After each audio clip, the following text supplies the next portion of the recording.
Muito bem, eu sou o Léo Leomil e aqui comigo para mais um Música em Debate no Estúdio Teses, a cantora e compositora Camila. Ela está preparando o EP Altos e Baixos. Ela acabou de lançar a segunda música desse EP em breve.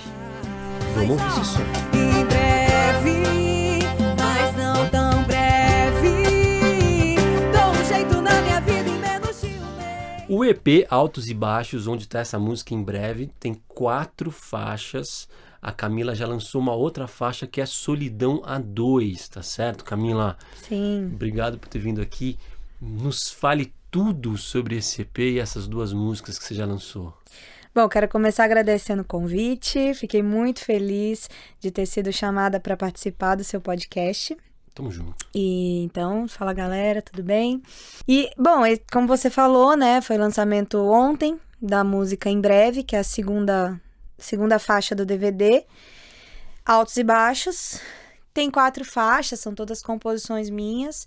E é um trabalho que eu desenvolvi até rápido, assim. Ele começou a ser desenvolvido em março desse ano, partindo da composição e passei por todas as etapas bastante envolvida, assim. Então, desde a criação do repertório, a gente fez mais do que 4 músicas, né, para selecionar 4, até a seleção das músicas, produção, fiz a produção executiva do DVD, gravamos e agora lançamento. Eu carregando na mão, pegando assim, ó, no braço. E é legal que você fala DVD, mas assim, mas você não é a única, você não é a primeira pessoa. Que na verdade é uma versão ao vivo do EP, a versão gravada numa floresta, num cenário Sim. muito legal. A gente tem que arrumar um nome melhor para DVD, que acho que ninguém mais tem DVD. Eu já fiz essa provocação ao Thiago Oliveira da Maglore também, ele falou, nosso DVD. Então, pô, ninguém mais vê DVD. É porque se você fala EP, as pessoas ligam muito a áudio. E pelo menos eu penso assim, você fala, vou lançar um EP, não parece que tem vídeo? Então fala-se DVD, talvez por isso, mas você tem toda a razão. Quer criar um nome agora? Eu falo ao vivo. Ao vivo, exato. E esse cenário é lindo, onde vocês gravaram essa... Meu, é uma fazenda que fica em São Paulo. Na cidade, dentro? Tipo... Não sei se a galera vai saber, mas é como se fosse... acho que é indo pra Parelheiros, não sei. É saindo um pouco, fica uma horinha. Parelheiros é no extremo da Zona Sul, é um bairro agrícola aqui de São Paulo. Todo mundo pensa que São Paulo é só prédio, mas não. Parelheiros, Marcilac, são 2 bairros da Zona Sul que tem fazenda, tem sítio, tem produção de comida, hortaliças e tal. Sim, exato. Então foi numa fazenda de um amigo meu super parceiro, o nome dele é Felipe, que deu uma mega força. Ele tem essa fazenda e ele tem até algumas projetos. A intenção dele é que no futuro venha a ser um espaço que grave-se muitos DVDs, então preparar. Então o meu, ele foi muito assim, pô, vamos colar, onde vai ser? Fui até lá, vi vários lugares, e porque é realmente uma fazenda linda e muito grande, fotografei alguns espaços e a gente selecionou aquele lugar, assim. Inclusive não dá pra ver no DVD, porque é à noite, né? Mas no fundo tem um lago gigantesco, enfim, é um lugar que dá pra explorar muita coisa. E a intenção era realmente fazer uma coisa diferente. Acho que eu cheguei a ver uma live que foi, tipo, na floresta, assim, do Fernando Sorocaba, mas DVD não tinha ainda dessa forma. Então, a gente selecionou pra ficar natural, pra valorizar o espaço, sabe? Se você vê o cenário do DVD, ele só tem luz, o meu nome no fundo, e só. A gente tá no chão, tipo, os músicos e tal. Então, a intenção era realmente voltar toda a atenção pra música e pra valorizar a natureza que tá ali. E tem as árvores, as sombras, assim, apesar de estar no segundo plano, ficou muito intrigante, assim. Mas foi gravado ao vivo e o áudio que vocês tocaram ali é o áudio que tá no EP? Ou não? Ou tem a versão de estúdio das músicas? A voz é ao vivo. Entendi. A voz é ao vivo. Os músicos foram gravados em estúdio. Acho que por uma questão prática, uma questão de... Enfim, eu acho que acaba adiantando muita coisa se você já chega com pelo menos uma parte pronta. Na verdade, assim, a voz foi uma questão que eu insisti. Eu falei, gente, eu quero fazer ao vivo, porque eu acredito muito que as coisas fazem diferença, assim, é algo que eu prezo muito, assim, então, que é a voz ao vivo, que é a minha parte, pô, eu queria valorizar isso, eu queria fazer de uma forma até que eu me sentisse desafiada, porque eu nunca tinha feito uma gravação ao vivo, assim, de vídeo e voz valendo, de música autoral. Eu tinha feito cover e tal, mas das minhas músicas eu nunca tinha feito. Então foi uma forma de me desafiar pra eu chegar lá falando, eu tenho que estar com essa música do início até o fim, com todos os feelings mapeados, eu tenho que estar muito com isso muito em mim, e eu acho que isso vai fazer diferença no processo e tal. Tanto que a gente não regravou nada, não tem nenhuma parte que eu voltei pra dublar, nada, é tudo áudio de lá mesmo. Sensacional. E foi numa paulada só ou teve ali uns 4, 5 takes de cada música? Foram três takes de cada música. Porra. Até porque muito por conta de vídeo também, né? Que cai a luz, muda a luz, muda. Não, porque é pra você ter mais cenas. Então fica mais rico. Ah, verdade, claro. Sabe? Uhum. Tinham, sei lá, tipo, acho que 2 câmeras fixas, um cara numa grua pequena e mais um móvel. Uhum. Então, pra ter mais variedade, porque uma hora ele vai focar principalmente pra focar nos músicos, né? Às vezes o cara tem que estar mais perto, vai perder o aberto. Uhum. Então, pra ter mais takes também de vídeo, a gente fez mais de um. A gente fez 3. Sensacional. E eu gostei muito da letra de Solidão a 2, assim, porque no mundo do sertanejo tem aquela coisa de sofrência, que todo mundo sempre fala e tal, que às vezes é até um pouco adolescente, como o rock já foi muitas vezes e é muitas vezes, né? Mas esse Solidão a 2 eu achei bem adulto isso, assim, né? E é um pouco triste, mas é uma coisa que rola muito, que é aquele casal que mora junto, que já não tá mais junto, mas continua junto e não se separa. Sim. Que é uma coisa que rola pra caramba, mas... Pior, né? É pior, né? Porque vem do estômago, assim, das entranhas. Então, sobre esse lance de ser, às vezes, imaturo, a sofrência, eu acho que independente da idade, às vezes a gente muitas vezes a gente é muito imaturo em relação a sentimento, né? Uhum. Então, assim, é o que é. Às vezes a gente pode estar calejado e sabendo de tudo que está acontecendo e é extremamente imaturo. Então, acho que às vezes vem daí essa questão de passar pra música uma imaturidade, porque é o momento, às vezes você tá vivendo. Mas sim, Solidão a 2 é bem madura nesse sentido, porque justamente é um ponto do relacionamento que todo mundo passa, que é o final antes do final. Uhum. Que você ainda não tem a coragem de tomar uma atitude e encarar aquilo de fato. Então é muito duro você viver esse momento. Eu acho que é pior do que depois. Eu, pessoalmente, assim... Você viveu uma história dessa? Já vivi. Essa música é dessa história ou não, mas sempre tem um pouquinho de autobiografia, né? Sempre tem um pouquinho, assim, mas essa especificamente vem de observar um relacionamento que não era meu, mas que eu via muito crescendo, assim. E eu acho que isso é muito difícil, porque dentro de uma casa que onde as coisas realmente acontecem, e principalmente para casais que realmente moram juntos, e é aí nesse dia a dia que você não tem nessa convivência em que você já terminou e você tá convivendo com aquilo, é onde você não consegue não sentir, porque quando você sai pro trabalho, você esquece um pouco, e os amigos e tal. Agora, quando você tá debaixo do mesmo teto e tá vivendo, compartilhando aquele sentimento em que você não pode ter apoio da pessoa, porque você tá superando ela, mesmo não tendo terminado, eu acho muito difícil isso. E a música, ela é sobre isso. Eu fiz essa música já faz uns 2 anos, assim, e eu lembro exatamente, assim, do dia que eu fiz. Só que eu não senti que ela estava pronta ainda. Então, quando eu encontrei esses compositores e fui fazer algumas composições novas, nem era pra mim, a gente se reuniu pra compor pra outro artista, eu mostrei essa música, que não era exatamente essa letra. Já era a mesma melodia, mas tinha algumas alterações na letra. E eles gostaram muito, então eles contribuíram. Então é uma música que tá sendo feita há muito tempo. A raiz dela já tava ali, só que algumas cenas, tipo o lance, né, como é que é? Do sofá da sala. Eu no meu mundo, seu no seu, dividindo o sofá da sala. Solidão a dois, né? Quando chega, o outro sai, só pra não se olhar na cara. Meu, você tá afiado em todo... Pode falar, né? Pode. Pode. Aí você tá afiado em todas as situações, porque na sua casa você tá se sentindo mal, quando você tá junto, você tá mal, você se sente um estranho na sua própria vida. É ruim. Vamos tocar a música pra galera entender. É solidão a dois.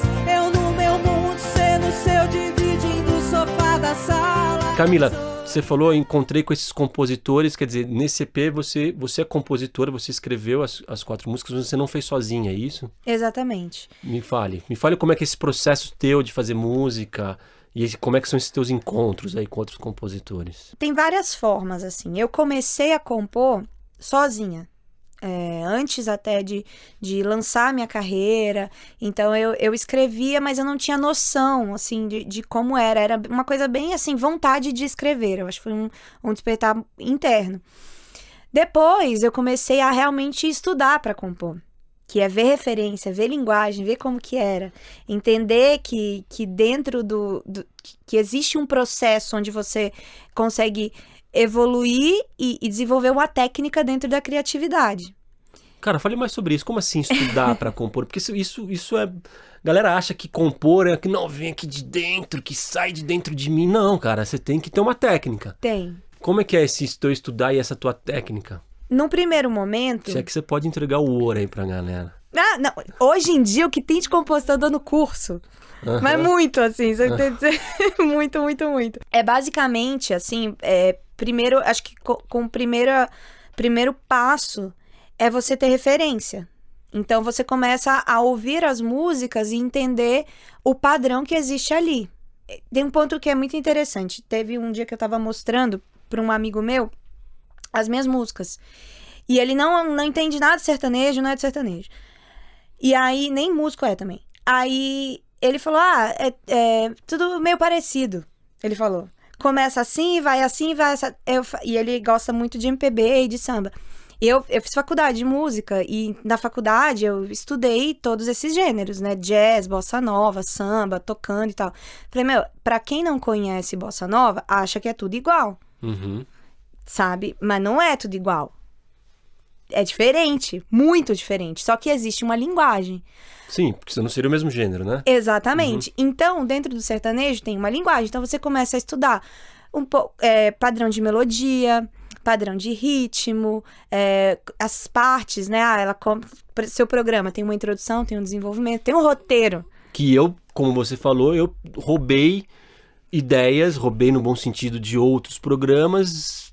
Transformei e criei um roteiro aqui para esse programa. Exatamente. Então, você vai lá, você pega as referências, você começa a esmiuçar aquilo, olhar de perto e entender como que você... É aí que entra o papel de criação. Como que você vai conseguir contribuir e colocar a sua identidade dentro daquilo.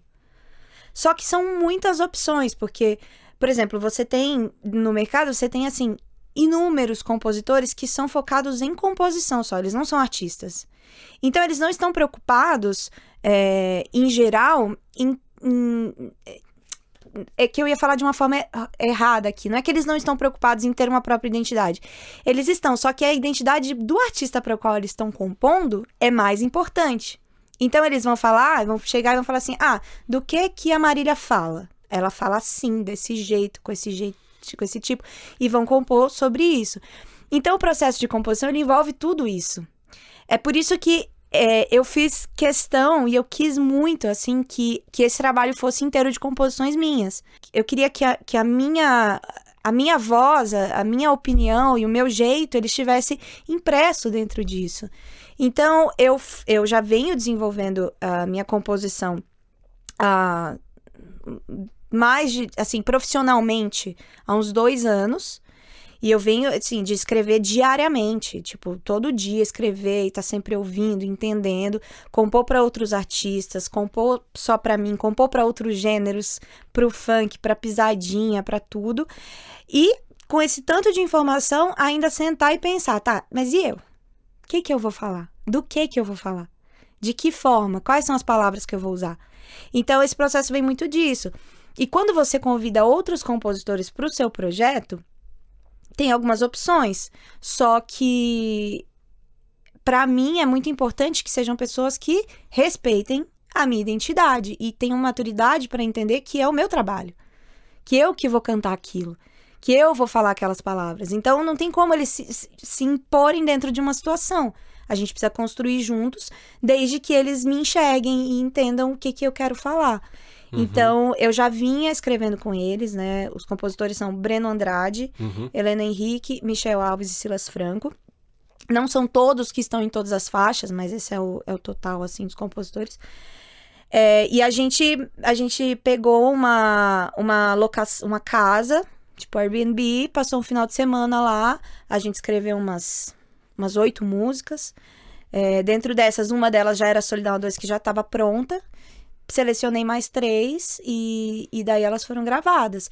E é isso, é se sentar e falar, tá, qual o tema, quem tá com a ideia. Geralmente a gente parte muito de uma história ou de uma melodia e vai desenvolvendo.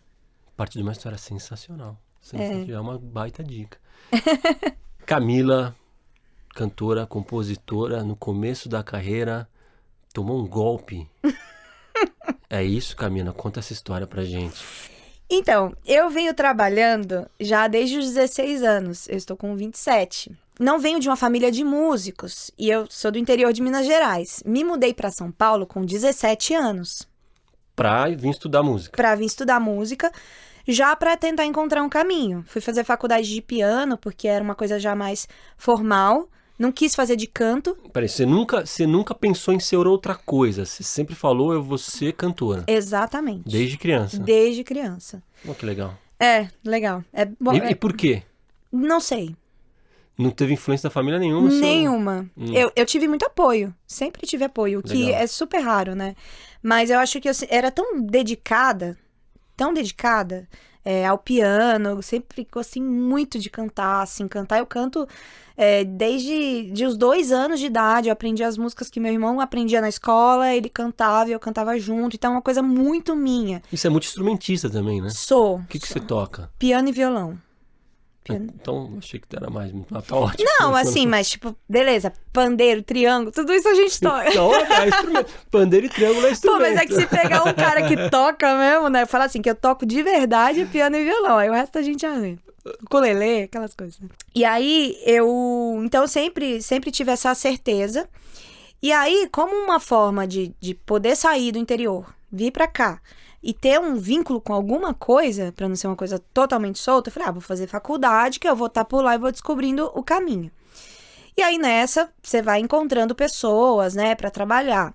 Aí eu comecei a trabalhar com esse produtor, que ele, na verdade, ele chegou a ser meu professor também, e ele começou a produzir algumas coisas pra mim. Na faculdade? Não, já depois da faculdade. Tá, ele era professor do quê? Não, ele não era professor da faculdade, eu fazia aula particular com ele. Ah, tá. De música.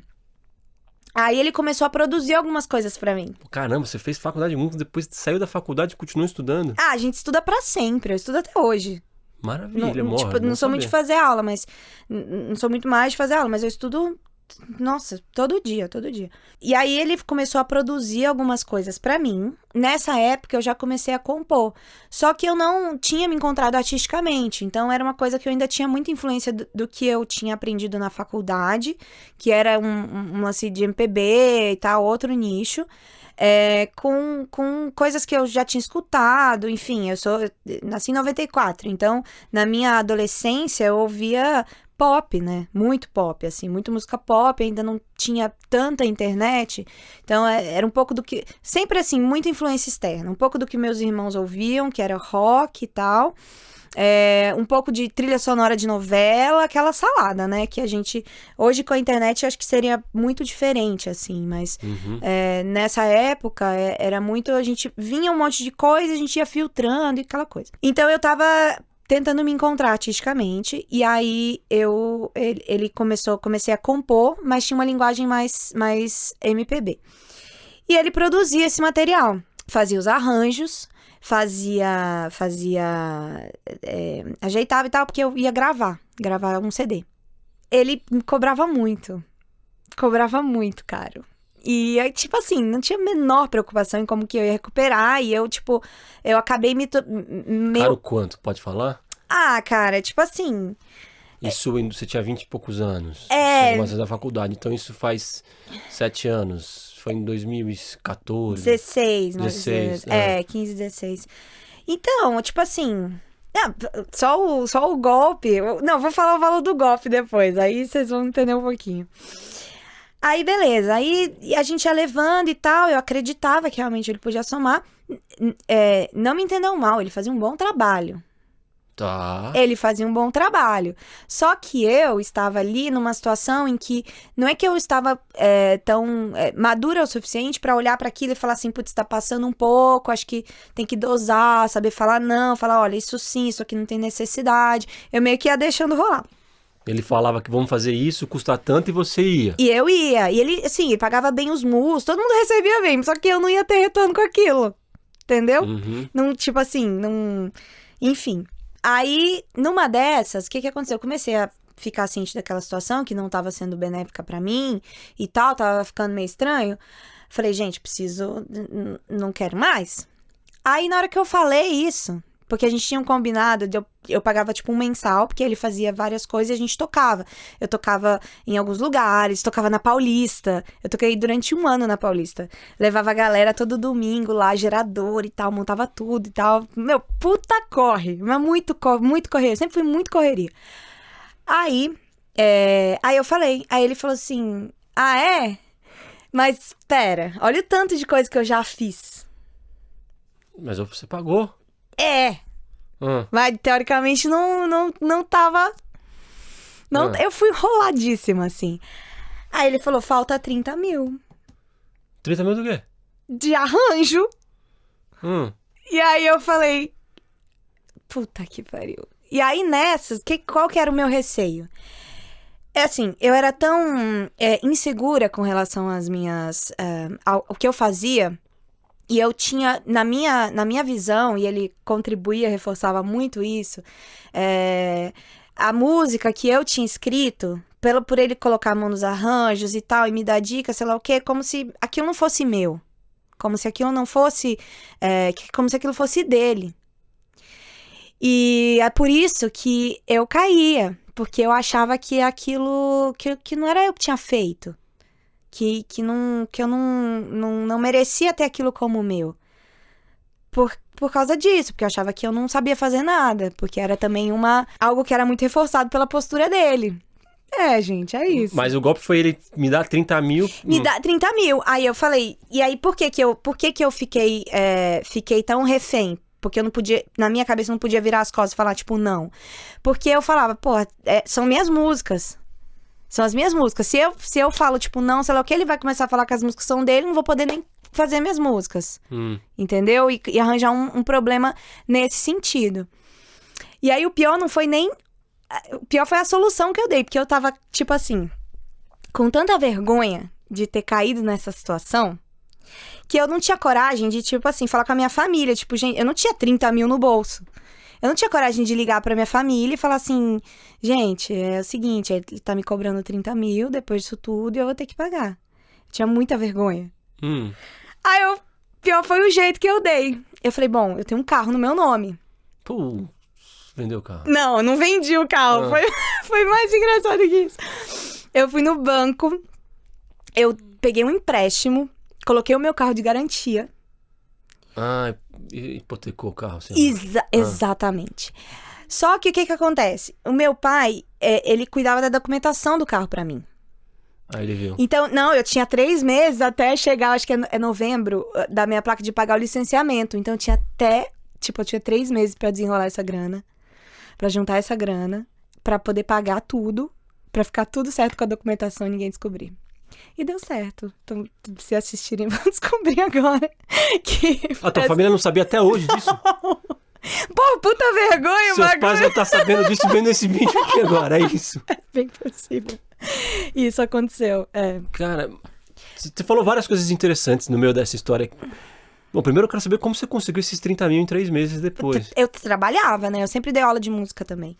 Eu dava aula de música em escola particular, já tinha um pouco de grana guardada. Teve um amigo meu que me emprestou uma parte. Ah, não, mas porque professor Super de música querido. que faz 30 mil em 3 meses é um belo...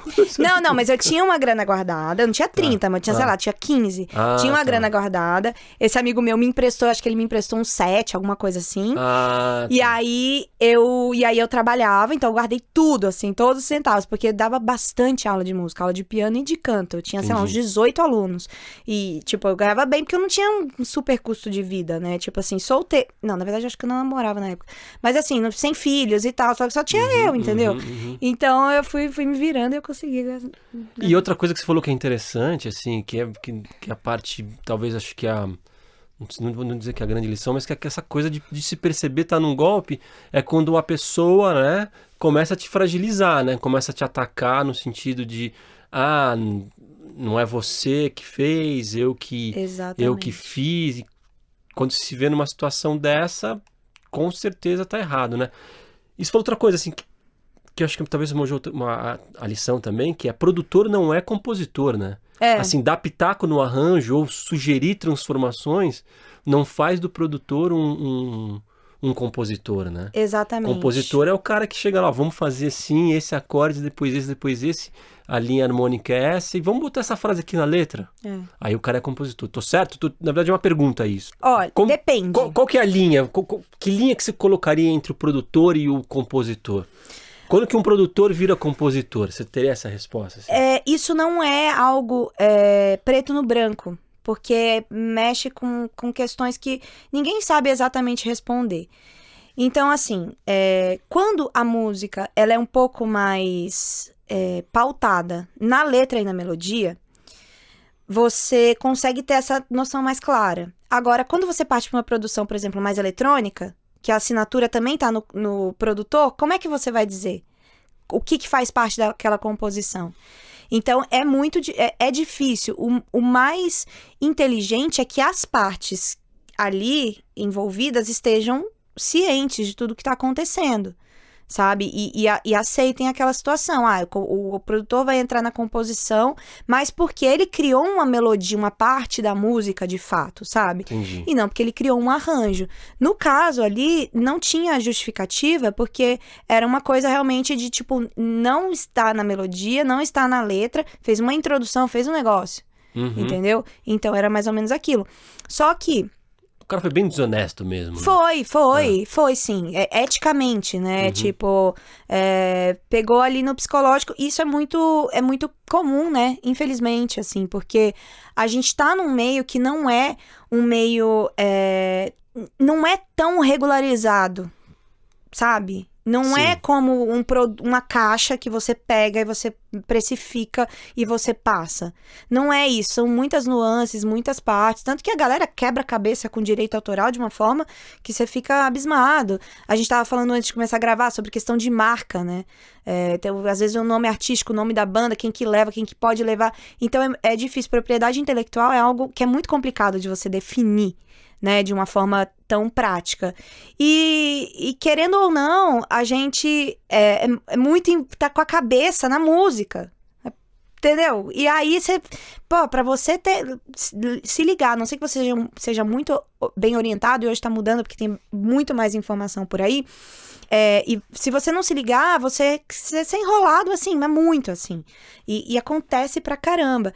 E, em geral, as pessoas, elas passam a perna ou quando elas são realmente extremamente desonestas, ou quando elas são eticamente desonestas e veem ali no artista que está começando e tal, um potencial de uma pessoa que não sabe o que está acontecendo, da forma que poderia saber. Mas você tá errado, né? Tipo, são raras as pessoas que veem as fragilidades das pessoas e não se aproveitam disso. Então eu, como uma pessoa que estava aqui muito jovem, eu não estava respaldada nesse sentido, sabe? De ter uma orientação. E com o tempo eu fui aprendendo a filtrar muito melhor, assim, a entender o que é de fato uma oportunidade e o que não é, o que é aquela coisa que a conta vai chegar, sabe? Que é a ajuda que não é ajuda. Então, acho que isso a vida meio que vai dando, né? Uhum. E é isso, assim. E hoje, para solucionar isso, é sempre antes de entrar no estúdio, começar a gravação e deixar tudo muito bem conversado. Ver com quem você vai se envolver, né, em termos profissionais, ver, tipo assim, qual que é o objetivo daquilo, e deixar claro, e também, assim, quanto mais desconfiado você tá, não é que você não vai fechar um negócio, mas você vai fazer um contrato muito mais Mas, claro. rigoroso, Uhum. E até hoje você acaba fazendo acordos que são, assim, verbais e tá tudo certo, só que também chega uma hora que você fala, tipo assim, não, você não vai fazer isso. E aí a pessoa se liga e aí se ela tentar de fato, porque é a mesma coisa, se não tem contrato pra mim, também não tem pra você. Então, tipo, a gente tá em pé de igualdade.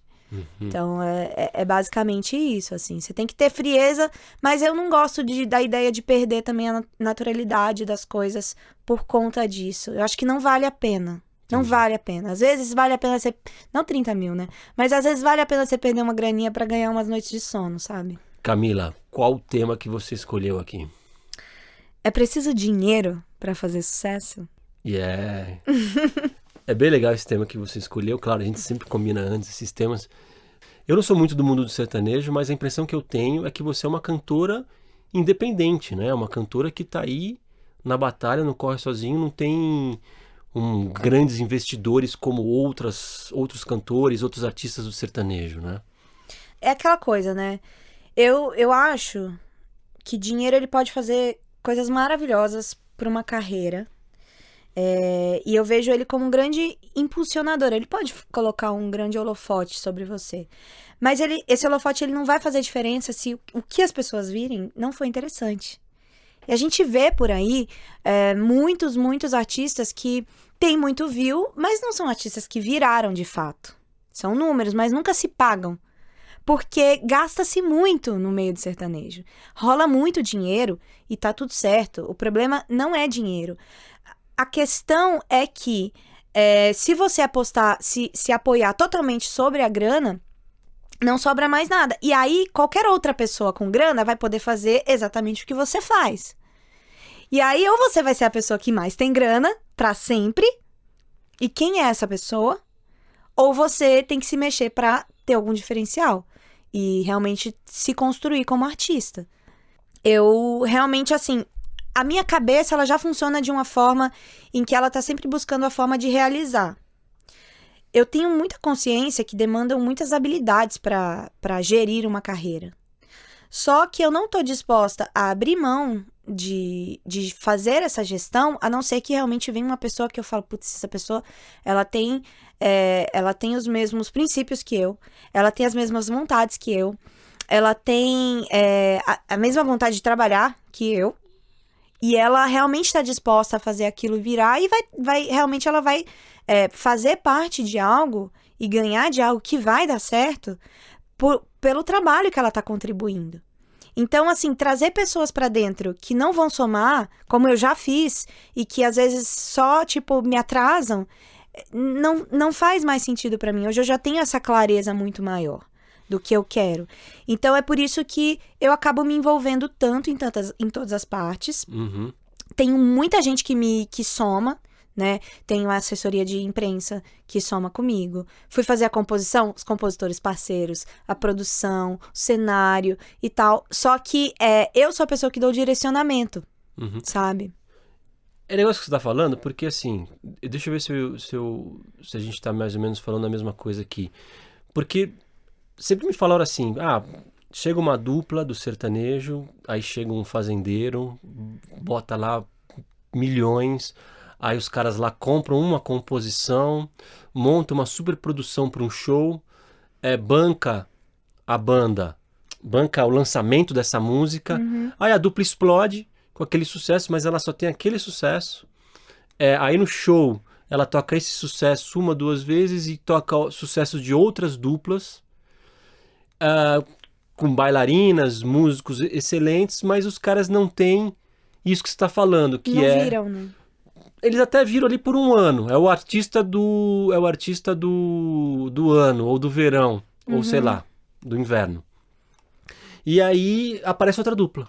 Aí não vingou muito, vamos investir outra dupla. Isso acontece muito isso que eu tô falando, é uma sensação só de quem tá de fora, mas quem tá de dentro, não é bem assim? Ou faz sentido isso que eu tô falando? E é isso que você tá falando, porque você, como a gente falou aqui antes, você é formada em música, você é compositora, você nunca parou de estudar, você tá sempre ali indo adiante, você não tá bancando, pagando pra todo mundo fazer pra você. Primeiro que eu não tô nessa pela fama. Realmente eu amo o que eu faço. De verdade. Então. Isso é demais, essa frase aí. Não tô nessa pela fama, tô pelo rolê, né? Porque senão já, inclusive, eu nem fazia isso, né? Porque eu já tô trabalhando há muitos anos. Isso que você tá falando, você tá tendo uma percepção correta. Isso acontece muito. E é justamente isso, assim, quando a situação ela só tá andando por conta do dinheiro, a não ser que ela vire de fato e caia realmente no gosto das pessoas, você tem um impulso e aquilo não vira, só tá ali pelo impulso, a gente chama de enfiar a goela abaixo, né? Que é tipo assim, vai tocar 10 vezes na rádio por dia, vai ter ads de YouTube pra caralho, vai, tipo assim, vai comprar as melhores composições, mas o artista, ele de fato não existe. O artista, ele de fato não... A gente tem vários exemplos diferentes. Não é um artista. Não é um artista. Só uma pessoa que canta bem. Exatamente. E assim, vamos ser realistas. O sertanejo, ele é assim, a música mais mainstream que tem. E é isso. Ela chega muito nas pessoas. Rola muito dinheiro. Tem-se muito lucro. Eu quero isso também pra mim. Eu quero isso na minha carreira.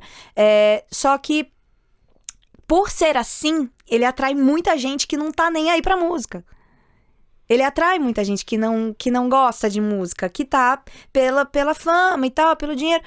E, tipo, tem várias coisas que dá pra você fazer pra você ser famoso, né? Não precisa cantar, tipo, mas assim, beleza, se quer também, foda-se, sabe? Não, eu cuido do meu. E eu quero muito, tipo, eu quero ter parceiros, eu quero ter mais... não é assim, porque eu sou independente, porque chegaram 10 caras pra me empresariar e eu não quis. Não é isso que eu tô falando. Eu só tô falando que eu prefiro seguir da forma que eu tô, se eu não estiver com pessoas que estão alinhadas com o que eu acredito. E eu já tive proposta de, você não quer, de repente, vir pra um lance mais assim, mais assim? Tipo, não. Eu quero fazer assim, eu gosto assim. Eu quero descobrir. Mas conta pra gente, assim, que tipo de proposta que você já recebeu que não tá alinhado com o que você pensa? Tem muita, não sei qual é a palavra, mas talvez muita sacanagem nisso, ou tem muito, olha, eu boto dinheiro em você, mas eu que vou mandar no seu som. Tem isso? Que tipo de proposta que você recebe, o que você recebeu que falou assim, não, isso pra mim não serve? Tem muita proposta de tipo... Eu vou te ajudar, mas você tem que ser um pouco mais próxima, né, de mim. Mas você tá falando sacanagem. Rola pra caralho. Teste de sofá. Muito. Que não é falado. Rola muito, assim, rola isso.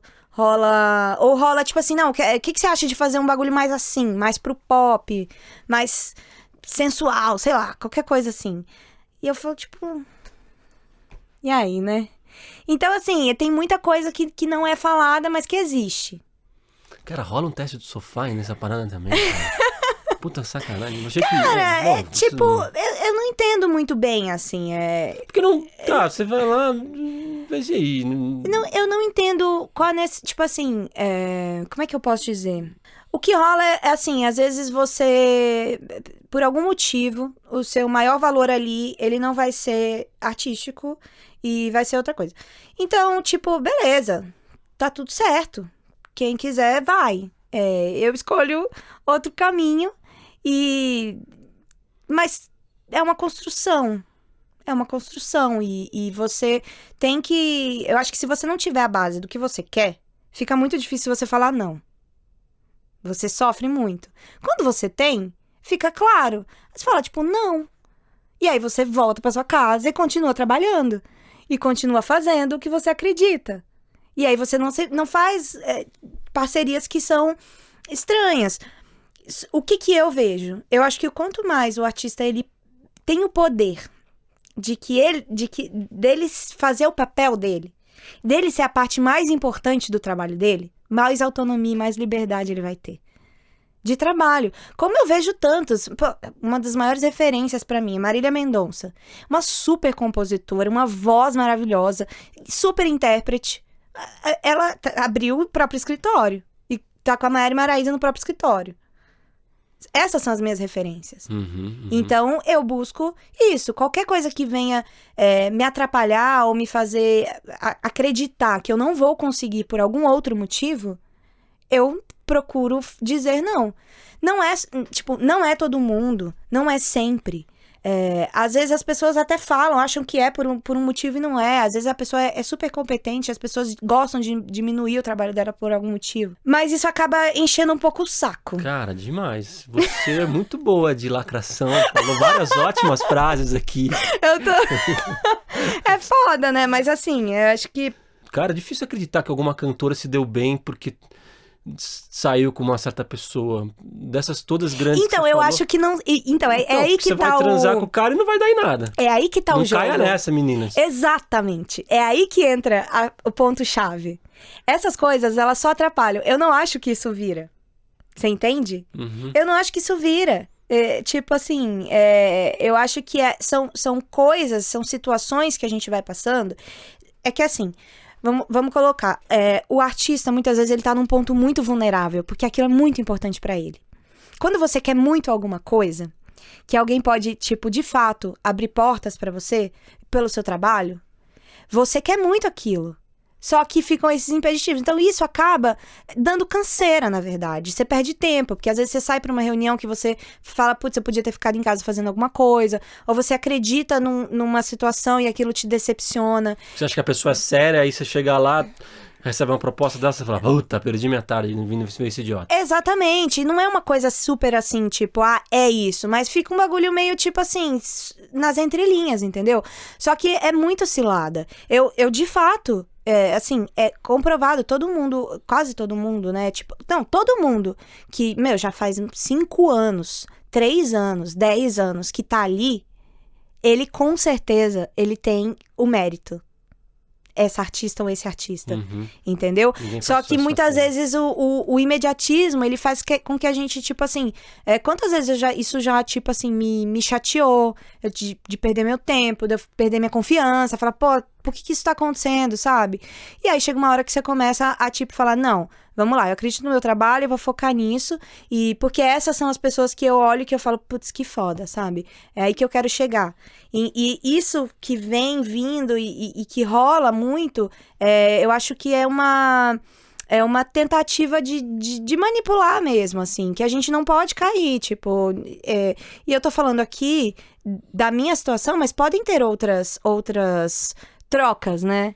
Pode ser, às vezes, o cara que, sei lá, mano, tipo... Eu não sei, eu só posso falar da minha experiência, mas, assim, qualquer coisa que venha a ser, tipo, assim, não é pelo trabalho, acho que você vai somar, eu acho que não vale, sabe? Não vale a pena. Quantas propostas de indecentes você já recebeu? Não sei. Não é assim. Não, tipo assim, mas acho que às vezes não é nem só uma proposta, é tipo, você tá num lugar e aí pra você tem que, tipo, dar mais espaço pra alguém, tipo, e você tem que meio que ficar ali, meio que puxando o saco de alguém. Sabe, assim, às vezes não é só sexo o problema. Às vezes é você ter que, tipo, ficar ali... Puxando o saco. E falando. Quando a gente fala, vai muito pra esse lado de teste no sofá, essas coisas. Porque é o que é mais forte, né? Mas não é só isso. É você ter que realmente, tipo... ficar ali... E puxando o saco de alguém, e fazendo um negocinho, e bababá, e pagando pau, e tipo, eu acho isso uma merda, assim, tipo. Então eu prefiro não fazer isso. E eu encontro ótimas pessoas, assim. Ótimas pessoas. Ótimas. É maravilhoso. Nossa, todo mundo que eu trabalho hoje são pessoas que realmente eu respeito, sabe? Que eu amo e que são boas no que elas fazem. Compositores, tipo, parte de produção, assessoria, sabe? Pessoas que, cara, levam o meu trabalho pra frente de uma forma que eu não levaria tão bem. Que falam do meu trabalho de uma forma que que realmente, tipo, passa uma seriedade, um comprometimento pelo qual eu prezo. Então, eu acho que isso é muito bom pra mim. Muito bem, essa foi Camila aqui no Música em Debate. Quero agradecer aqui o Vitor Santos na edição, Camila Rondon na produção executiva, Rafael Castro fazendo as imagens para a versão no YouTube. É isso aí, até a próxima. Obrigada, gente. Até a próxima.